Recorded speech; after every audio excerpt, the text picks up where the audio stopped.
મિત્રોનો ખૂબ ખૂબ આભાર કે આપ બહુ ટૂંકી નોટિસમાં ઉપસ્થિત થઈ ગયા।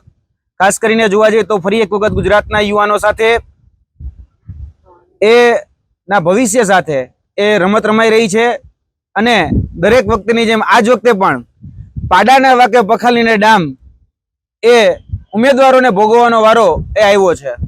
કેમ કે જે પણ પરીક્ષા હોય એ પરીક્ષામાં ક્યાંક ને ક્યાંક પોતાના માનીતા કે પોતાના નજીકના લોકો ન લાગે ત્યારે આ પરીક્ષાઓ જે છે એ પરીક્ષાઓ ક્યાંક ને ક્યાંક રદ કરવામાં આવે છે અને એની પાછળ જે કારણો જવાબદાર હોય છે એ ખૂબ ચોંકાવનારા હોય છે। આજે એક એવા કિસ્સાની વાત કરવી છે। ચારુત્તર વિદ્યામંડળ સંચાલિત SM Patel college home science જે વલ્લભ વિદ્યાનગર ખાતે આવેલી છે ત્યાં આજથી એક વર્ષ પહેલા 2024ના ફેબ્રુઆરી મહિનામાં એક ભરતી બહાર પડી હતી અને ભરતીનું નામ હતું લેબ આસિસ્ટન્ટ। એક જગ્યા માટે આ ભરતી બહાર પડી અને એક જનરલ કેટેગરી અને એસટી કેટેગરીના ઉમેદવારને લેવાના હતા અને આ ભરતી જ્યારે બહાર પડી ત્યારબાદ એની NOC મળે અને NOC બાદ આ જે પરીક્ષા છે એ પરીક્ષા 9મા મહિનામાં લેવામાં આવી હતી અને આ પરીક્ષાના બે તબક્કા હતા, પ્રિલિમિનરી અને CPT। આ પ્રિલિમિનરી અને CPT બંને પરીક્ષા લેવામાં આવી। ત્યારબાદ કહી શકાય કે એની મેરિટ યાદી જે ફાઇનલ પરિણામ આવે એના આધારે આ મેરિટ યાદી એ પ્રસિદ્ધ કરવામાં આવી। મેરિટ યાદીમાં ઉમેદવારોને ડોક્યુમેન્ટ વેરિફિકેશન માટે બોલાવવામાં આવ્યા અને જે ઉમેદવારોને ડોક્યુમેન્ટ વેરિફિકેશન કર્યા બાદ જેના પસંદગી યાદી આવે એ પસંદગી યાદીમાં ઉમેદવારોને લિસ્ટ જાહેર કરવામાં આવ્યું કે તમારે 15 દિવસની અંદર તમને નિમણૂક પત્ર મળી જશે। પરંતુ જોવા જઈએ તો આ 15 દિવસ એ આજ દિન સુધી થયા જ નથી। કેમ કે છેલ્લા 1 વર્ષથી વિદ્યાર્થીઓને કોઈને કોઈ બહાના હેઠળ લબડાવવામાં આવે છે, ભરમાવવામાં આવે છે અને ભટકાવવામાં આવે છે। જ્યારે વિદ્યાર્થીઓ આ મુદ્દાને લઈ અને કોલેજનો સંપર્ક કરે એટલે કે સંસ્થાનો સંપર્ક કરે ત્યારે શિક્ષણ વિભાગ ઉપર દોડી બેસાડવામાં આવે છે અને શિક્ષણ વિભાગનો સંપર્ક કરે ત્યારે કોલેજ ઉપર દોડી બેસાડવામાં આવે છે। મારી સાથે વિદ્યાર્થી પણ છે જે ફર્સ્ટ રેન્ક ઉપર આ જ મેરિટમાં ઉત્તીર્ણ થયા છે અને ક્યાંક ને ક્યાંક આ ખોટી નીતિ જે છે એ ખોટી નીતિનો ભોગ આ વિદ્યાર્થી પણ બન્યા છે અને આ 7 મહિના સુધી જ્યારે એમને સંઘર્ષ કર્યો, સત્તાધીશોને મળ્યા ત્યારે પહેલા એવું કહેવામાં આવતું હતું કે ભાઈ આની NOC નથી મળી। ત્યારે જોવા જઈએ તો NOC જે છે એ પહેલી વખત જ્યારે કોઈ પણ પરીક્ષા શરૂ થવાની હોય એ પહેલા જ મળી જતી હોય છે, એ નીતિ નિયમો પહેલા જ ઘડાઈ જતા હોય છે। ત્યારબાદ એવું બીજું બહાનું કાઢવામાં આવ્યું કે ભાઈ આ પરીક્ષા પદ્ધતિ છે ને એ હવે 210 માર્કની પ્રિલિમિનરી પરીક્ષાથી લેવાની છે। હવે તમે વિચારો કે જે પરીક્ષા પ્રક્રિયા નીતિ નિયમો પ્રમાણે જે RR હતા એ RR પ્રમાણે પૂરી થઈ ગઈ છતાં પણ એવું કહેવામાં આવે છે કે ભાઈ હવે નીતિ નિયમ બદલી ગયા છે એટલે ચાલુ ગેમે એ ફરીથી નીતિ નિયમ બદલી નાખવામાં આવ્યા। સુપ્રીમ કોર્ટનું એક જજમેન્ટ છે કોમ્પિટિટિવ એક્ઝામ પરીક્ષા સ્પર્ધાત્મક પરીક્ષાને લઈને કે તમે ચાલુ ગેમે કોઈ પણ પ્રકારના નિયમો બદલી ન શકો।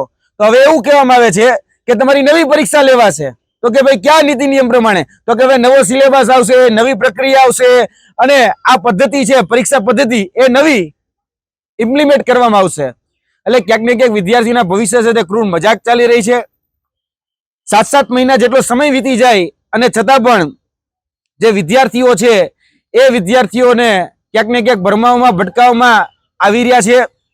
આ ચારુત્તર વિદ્યા મંડળ અંતર્ગત વિદ્યાર્થીઓ જે છે એ પીસાઈ રહ્યા છે। એટલું જ નહીં પરંતુ એક ચોંકાવનારી વાત એ કરીએ કે આની સાથે સાથે આયા જે મંજૂરી મળી છે એ જ પ્રકારે બીજી અન્ય 4 કોલેજો જેમાં BKM science college Valsad, Kapadvanj science college, ત્યારબાદ ખંભાત સાયન્સ કોલેજ અને રાજકોટની કોલેજ, આ બધી જ જગ્યાએ આ જ પ્રકારે ભરતી પ્રક્રિયા એ બહાર પડી હતી 2024માં।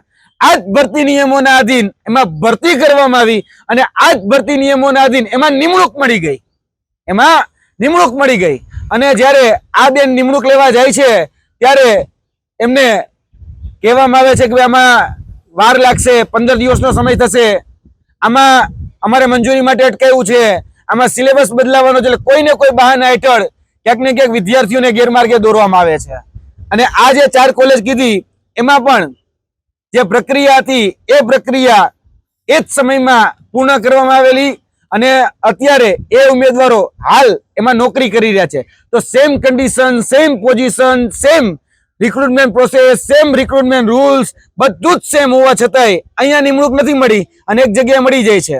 ક્યાંક ને ક્યાંક અંદરના અમારા જે રિસોર્સ છે એટલે કે કોલેજના ત્યાંથી એવું અંગતપણે જાણવા મળ્યું છે સૂત્રો દ્વારા કે આમાં વહીવટથી આ જગ્યા ભરવાની હતી, પરંતુ ક્યાંક ને ક્યાંક વહીવટ જે લેતી દેતી કરવાની હોય એ લેતી દેતી કરવાની ના પાડી દીધી, એટલા માટે આ ભરતી છે એ રદ કરી નાખવામાં આવી છે.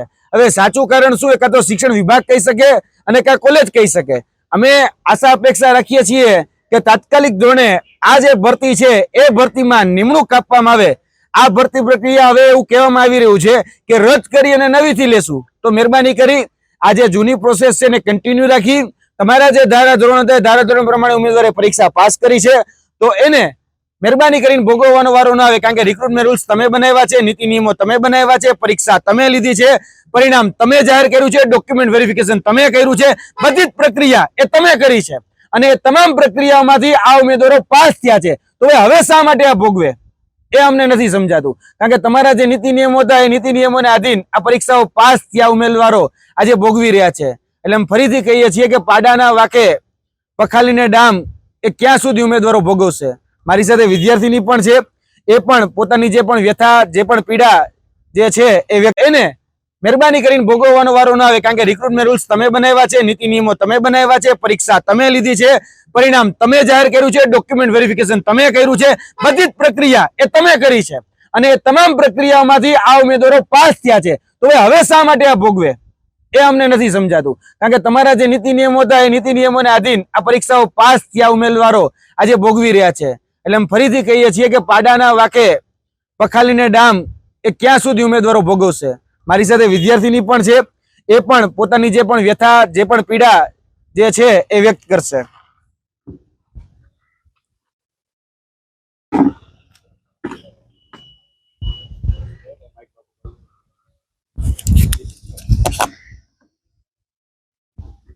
તમારું નામ?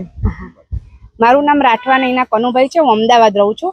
મેં 6 મહિના પહેલા 1 વર્ષ પહેલા એક્ઝામ આપી હતી. 7 મહિનાથી હું કોલેજમાં અને ગાંધીનગરમાં ધક્કા ખાઉં છું અને મને જવાબ એવા મળે છે કે 15 દિવસમાં આવી જશે, 1 મહિનામાં આવી જશે, પણ કોઈ જવાબ મળતા નથી. કોલેજમાં મેં 10 વખત ધક્કા ખાધા છે, મને કોઈ જ આન્સર મળ્યો નથી પ્રોપર. અને એવું જ કહેવામાં આવે છે કે ગાંધીનગર તમારી ફાઇલ ગઈ છે, હજી કોઈ જવાબ મળ્યો નથી. અમુક કોલેજોમાં નિમણૂક મળ્યાને 5 મહિના થયા છે, અમને લોકોને નિમણૂક મળી નથી અને અમારી સાથે અન્યાય થયો છે, તો અમને ન્યાય આપવા વિનંતી. આ મેરિટ યાદીમાં આ બેનનું નામ પેલું જ છે. એસટી કેટેગરીમાં આવું છું. મારું નામ રાઠવા નૈના કનુભાઈ છે અને ફર્સ્ટ એના કેટેગરીની એક સીટ, એક જનરલ કેટેગરીની સીટ, જે એસટી કેટેગરીની સીટમાં આ બેનનું નામ તમે જોઈ શકો છો. મેરિટ યાદીમાં પણ પેલું છે, જે રિઝલ્ટ આવ્યું એમાં પણ આ બેનનું નામ પેલું છે. જે ડોક્યુમેન્ટ વેરિફિકેશન થઈ ગયા ત્યારબાદ જે પરિણામની યાદી છે, જાહેર પસંદગી યાદી જેને કહેવાય, એમાં પણ આ નામ, આ બેનનું નામ છે એ પેલું જ જાહેર કરવામાં આવ્યું છે. અને આ બેનને નિમણૂક મળી જ આવી જોઈતી હતી, હજી સુધી નિમણૂક મળી નથી અને આમથી આમ ધક્કા ખાઈ રહ્યા છે. ક્યાંક ને ક્યાંક આ વિદ્યાર્થી છે એનો દોષ શું? કારણ કે ભરતી નિયમ એ લોકોએ બનાવ્યા, પ્રક્રિયા એના પ્રમાણે થઈ, તમામ પ્રોસેસ એના પ્રકારે થઈ, ભોગવે છે આ વિદ્યાર્થી. એટલે પાડાના વાકે પખાલીને ડામ હવે અમે નહીં ભોગવીએ. એટલે આનો જવાબ અમે મુખ્યમંત્રીને પણ ફાઇલ કરવાના છીએ. આ રજૂઆત અમે સીએમ સાથે સાથે શિક્ષણ મંત્રી એને પણ ફાઇલ કરવાના છીએ કે તાત્કાલિક ધોરણે આની મંજૂરી આપી અને આને નિમણૂક આપવામાં આવે.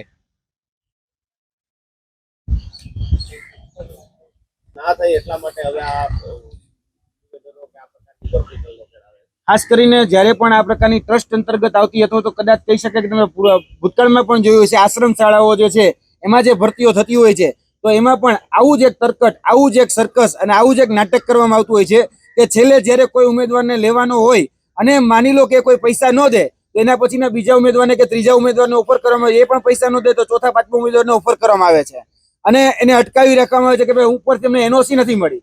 પરંતુ આ કારણ એ ખૂબ અતાર્કિક અને તર્કસંગત બિલકુલ નથી. કેમ કે આ એનઓસી જે છે એ એનઓસી અમારી પાસે કોપી છે એનઓસી ની, આ એનઓસી આ જ્યારે ભરતી જાહેર થવાની હોય એ પહેલા જ એને મળેલી હોય છે, એટલે કે મંજૂરી મળેલી હોય છે, ત્યારબાદ જ આ ભરતી પ્રક્રિયા થઈ જાય. હવે તમે વિચારો મંજૂરી જ ન મળી હોય તો આ ભરતી પ્રક્રિયા કેના અધીન કરી હોય? કારણ કે આ જ ભરતી પ્રક્રિયા છે, ઓફિશિયલ રીતે વેબસાઇટ ઉપર એને જાહેર કર્યું છે, ગૌણ સેવા પસંદગી પ્રમાણે એને જે નીતિ નિયમો એ પ્રમાણે ભરતી કરી છે. આ બધી જ પ્રક્રિયા થઈ છે. હવે માની લો કે કદાચ એને એનઓસી ન મળી હોત તો આ ભરતી પ્રક્રિયા જ આગળ ન વધી હોત. એટલે ક્યાંક ને ક્યાંક પોતાના માનીતા કે નજીકના કે વાલા દવલાને લેવા માટે આ તરકટ રચવામાં આવે છે. પરંતુ જ્યારે કહી શકાય કે એ નથી લાગતા, મેરિટ યાદીમાં નથી આવતા અને જે હકદાર કે લાયક ઉમેદવાર આવે છે ત્યારે આ ભરતી અંતે છેલ્લે રદ કરી નાખવામાં આવે છે. હા, એવું અમારી પાસે ધ્યાનમાં આવેલું છે કે પૈસાની માંગણી કરવામાં આવેલી હતી અને ઇન્ટરનલ સોર્સ એવું પણ કહી રહ્યા છે કે ભાઈ આમાં જે છે એ 11 થી 12 લાખનો ભાવ બોલાઈ રહ્યો છે.